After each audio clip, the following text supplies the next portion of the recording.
Yes, she did say I'm Howard Aronin.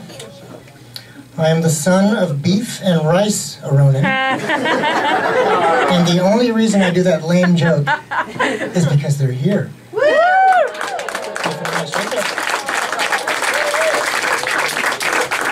Thank you for giving me the name Howard. Is Harold too sexy for you? Howard. Tonight, I'm going to do 14 jokes, 6 poems. Any time left after that, I'm going to twerk. Maybe twice. And if there's any time after that, I'm going to do some beatbox. Here's a sample. That was a sample. Here we go. Joke number 1! Actually, before I begin the jokes, I'd like to give you some background on me.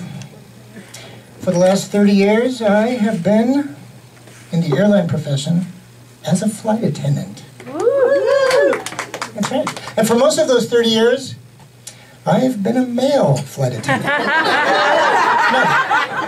that came out wrong. That was supposed to be a straight male flight attendant. You hear the voice, you see the mustache, I know what you're thinking. This guy likes the song YMCA. I don't like that song. It's okay, I like that. It's okay.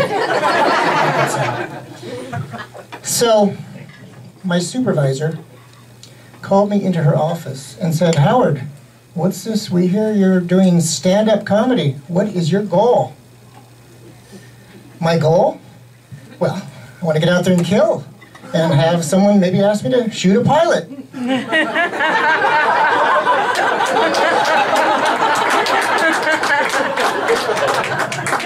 And now I'm on a terror watch list. My favorite thing about being a flight attendant, I love giving those plastic wings to the children on the flight. It's delightful.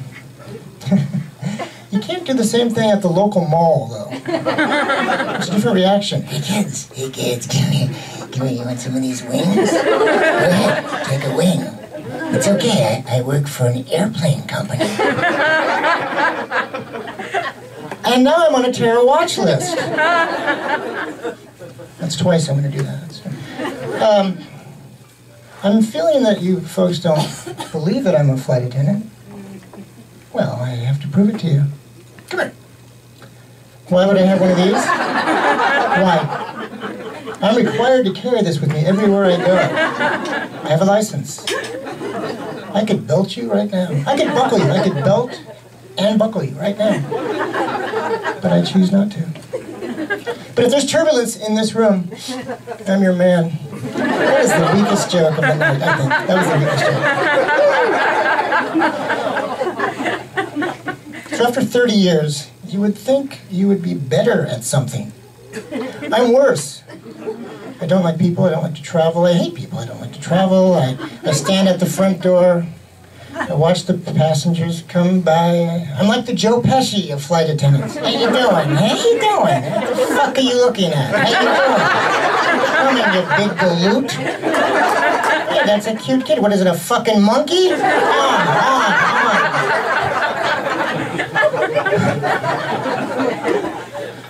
Well, so in my spare time, I write poetry. That's right. I write poetry about the passengers and my travels and places I go, and I'd like to read a couple poems for you, if that's okay. Here's the book. Here's my book. Oh, my first poem. Well, on a flight, I had this guy. He was born with no hip sockets, and I said, "Hippie, I'm going to write a poem about you," and he said, "It's fine," and this is called No Hip Socket Man. No hip socket man, you're socketless. Where's your sockets at, man? You got no sockets. No sockets in your pockets, man. No hip socket man, please listen. You don't know what you're missing. Yes, you do, your hip sockets.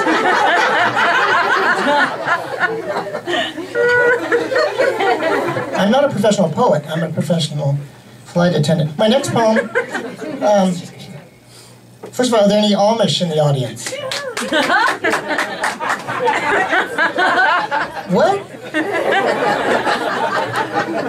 I can't do that poem. So, about my last name, it's Aronin.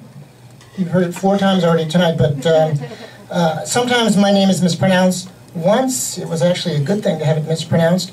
I was traveling with my son Garrett when he was very young. We were on a flight, and we were on employee passes, and they brought the plane back to the gate, and they said, we need to take some employees off to put paying passengers on. And I said, Garrett, just stick with me, we'll be fine. And a PA announcement was, Aronin, party of 2, please come to the front of the airplane with your bags. Aronin, party of 2. Garrett, that's clearly not us. Our name is Aronin. It's not like they made the G from the O and made it Aronin. Howard and Garrett Aronin, come to the front of the airplane. Garrett, that's just a total coincidence. That is not us. Don't talk. And then they went up and down the aisle like Gestapo. Oh, Aronin, 2, where are you? We need you to come off the plane. Garrett, don't talk. And take your yarmulke off.